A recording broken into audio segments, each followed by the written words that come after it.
조선 정조 시절 황해도에 살던 최씨 부인이 있었습니다. 최씨 부인이 살던 동네에는 오천 조카뻘인 이경이가 살고 있었습니다. 어느 날 최씨 부인이 조카 이경위의 논에 떨어진 이삭을 주워갔는데 이경위는 최씨 부인을 절도범이라고 몰아가며 관아에 신고하여 감옥에 넣으려고 했습니다. 이미 최씨 부인의 집안과 이경위의 집안은 서로 원한이 있는 관계로서 최씨 부인의 가족들은 이 상황을 잘 아는지라 원래 이경위의 논밭에는 근처에도 얼씬하지 않았습니다.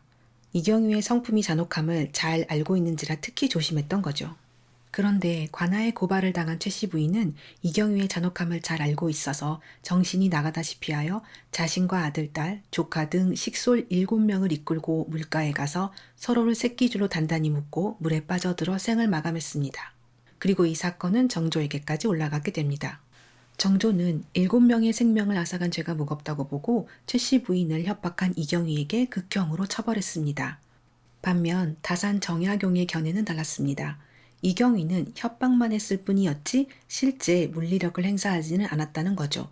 즉, 사람을 업신여기고 협박한 죄는 있으나 죽이진 않았으며 그 협박이 죽음에 이르게 할 만한 죄였다 하더라도 7명을 죽음에 이르게 할 만한 일은 아니라고 본 겁니다.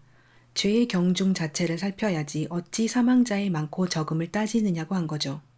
또한 다산 정약용은 최씨 부인 1명을 죽인 죄는 될 수 있어도 도합 7명이나 죽였다고 하기에는 이경위에게 억울한 일이 된다는 견해를 밝혔습니다. 이경위의 잔혹한 성품이 무엇인지 실례로 흠음신서에서 나와 있지 않아 자세히 알 수 없다는 점은 아쉽지만 평상시에 이경위가 최씨 부인과 그 가족들에게 행한 태도가 어떠했는지는 최씨 가족들은 집안끼리 원수인 이경위의 밭에는 얼씬도 하지 않았다는 문장에서 짐작이 가능합니다. 협박만으로도 최씨 부인이 극단적 선택을 실행에 옮길 만큼 이경위는 평상시에 강력하고 지속적인 정신적 상흔을 최씨 부인에게 입혀왔던 것 같습니다. 이거 요즘에 왕따나 이지메 같은 학교 폭력, 스토킹, 가스라이팅과 비슷한 부분이 있지 않아요? 현대로 넘어오면 이것은 범죄잖아요. 특히 협박 및 정신적 위해는 입건 및 형사처벌의 성립 요건이 되니까요. 다산 정약용의 판단을 현대에 비춰보자면 마치 학교 폭력 가해자가 피해자에게 무시와 모멸감을 주고 협박을 하기는 했지만 자살한 피해자를 직접 죽인 것은 아니지 않느냐와 같은 논지로 보일 수도 있습니다. 최씨 부인이 그런 극단적인 선택을 하게 된 배경은 무엇이었을까요? 최씨 부인은 오랜 가난과 배고픔으로 인해 심신이 피폐해진 상태에서 형성된 약한 멘탈, 정신불안정 요소가 있었을 거예요. 이렇게 가혹하게 굶주리고 있는 환경 속에서 어미를 잃은 아이들이 잘 살아남을 수 있을까?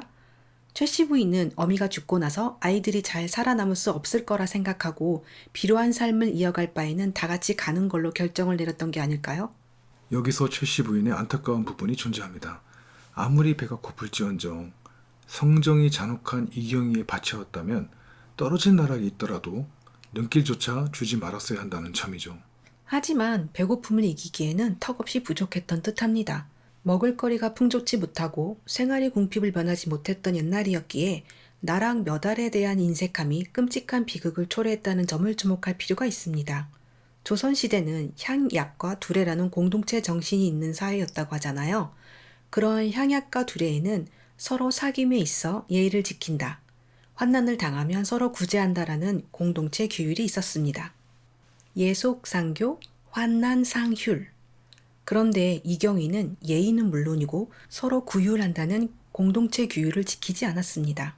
구휼까지는 아니더라도 줍기도 귀찮아서 내둔 나락 몇 알들을 주워가는 정도는 못 본 척해도 괜찮았다는 얘기죠. 어차피 참새들이 먹잖아요. 참새들이 먹어치울 나락 몇 알들에 대해 그렇게 인색하게 구는 것을 넘어 도둑으로 내몰아 협박했다는 점, 어쩌면 아무것도 아닌 일이 지나치게 커져버린 거예요. 이 모든 비극은 작은 나락 몇 알들과 이경위의 인색함과 협박에서 비롯되었습니다. 밭에 나뒹굴던 나락 몇 알들을 두고 최씨 부인과 그 가족 그리고 이경위가 얽혀 모두 죽는 비극으로 치달았던 거죠. 일이 크게 벌어지고 나서 수습하는 것은 고통스럽습니다. 고통의 조짐은 시작되기 전에 아직 태동의 단계일 때 처리하는 것이 수고를 더는 방법이죠. 이에 관해 노자는 이렇게 말합니다. 천하난사 필짝어이.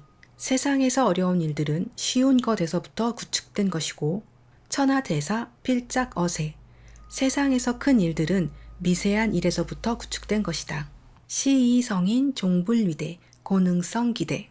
이에 성인은 일의 마지막까지 그 일이 큰 일이 되지 않게 하기에 능히 그 일을 크게 이룰 수 있는 것이다.